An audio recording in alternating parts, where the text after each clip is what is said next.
चला, लांबलेल्या पावसामुळे बागेत धुमशान झाला, सगळा गचकाट वाढला आणि ह्या वाढलेला गचकाट कापूसाठी आपण लावू ग्रास कटर घेऊन. इकडचा उभ्या रान बघितलास की तुमका अंदाज येत की किती रान जाड होता आणि त्यामुळे हा असा जाड पडला.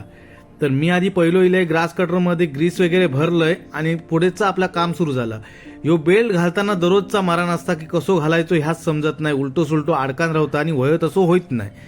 बेल्ट आधी एकदाच चढवलंय, बेल्ट घट बांधान घेतलंय. बेल्ट बांधान घेतल्याच्या नंतर पुढचं काम म्हणजे मशीन चालू होणं. जोपर्यंत तुमची मशीन चालू होत नाही तोपर्यंत बागेतला काम किती होईल ह्याचा अंदाज नसता. ग्रास कटरचं काम कधी चालू होईल आणि कधी बंद होईल ह्याचा देखील अंदाज नसता. बेल्ट एकदाच घातलंय आणि पुढची सेफ्टी म्हणजे हेल्मेट तुमका मी कालच्या मोठ्या व्हिडिओत दाखवलंय कसा आणलाय इथं. आणि हेल्मेट बघून आमच्या धोंडूक देखील हेल्मेट व्हायला झाला. पण धोंडू एका म्हणता डमरू, आणि डमरू डोक्यात घातलंय आणि आपली तयारी झाली. ग्रास कटर चालू करून घेतलो की काम झाला. ग्रास कटर चालू होईत ग तुमचं काम किती होईत नाही किती नाही ह्याचा अंदाज नसता. कोयत्यासारखे ह्या काम नाही, मशीन असल्यामुळे ह्याचे खूप नाटकं असतात.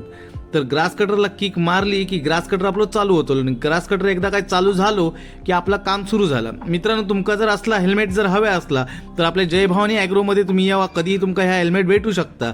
शेतीसाठी लागणाऱ्या नामांकित कंपनींचा सामान तुमका या ठिकाणी भेटणार. बघा, ग्रास कटर लगेच चालू देखील झालो आणि आपलं काम सुरू झालं. ग्रास कटरचं काम करताना खूप सारं दम लागतं आणि मध्ये बसायचा लागतं. अर्ध्या तासाचा ब्रेक असता. आम्ही आणि धोंडू डमरू घालून बसला. बघा दोघांची डमरू कशी आहेत. धोंडूक तर आपला डमरू खूप आवडला, कारण ह्याच्यामुळे डोळ्याचं संरक्षण होतं आणि आपला देखील संरक्षण होतात.